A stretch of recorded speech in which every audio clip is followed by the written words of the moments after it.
വിശ്വാസങ്ങളങ്ങല്ല. വിശ്വാസങ്ങൾ പണ്ടേ മനുഷ്യർ ഈ രാജാവൊക്കെ ഉണ്ടാകുന്നതിന് മുമ്പ്, രാജ്യമൊക്കെ ഉണ്ടാകുന്നതിന് മുമ്പേ ഉള്ളതാണ് വിശ്വാസങ്ങൾ. പക്ഷെ ആ വിശ്വാസങ്ങളെ കോർത്തിണക്കി ഒരു ഭരണ സംവിധാനത്തിനകത്ത് കൊണ്ടുവരുന്ന ആശയ പ്രചാരണമാണ് തിരുവായ്ക്ക് എതിർവായില്ല എന്ന് പഠിപ്പിച്ച് രാജാവ് ദൈവത്തിൻ്റെ പ്രതിനിധിയാണെന്ന് പഠിപ്പിക്കുന്ന സംവിധാനത്തിനെയാണ് മതം എന്ന് പറയുന്നത്. അതുകൊണ്ടാണ് എല്ലാ പള്ളിയിലും അമ്പലത്തിലും നിസ്കരിക്കാനും നമസ്കരിക്കാനും നമ്മുടെ മെരുക്കുന്ന പണിയാണ്.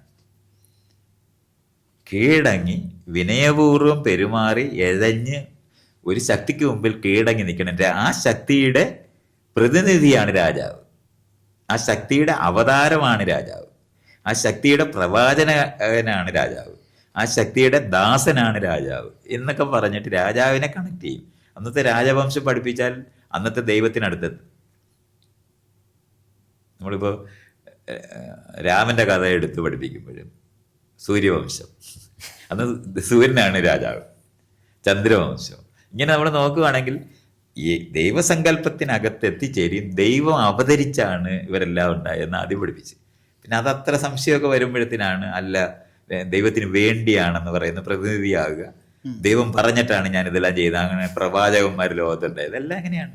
അങ്ങനെ ഈ മതം എന്ന് പറയുന്നത് രാജാവിൻ്റെ ആശയപരമായി ആളുകളെ ഒന്നിപ്പിച്ച് നിർത്തുന്നതിനുള്ള സംവിധാനമാണ്.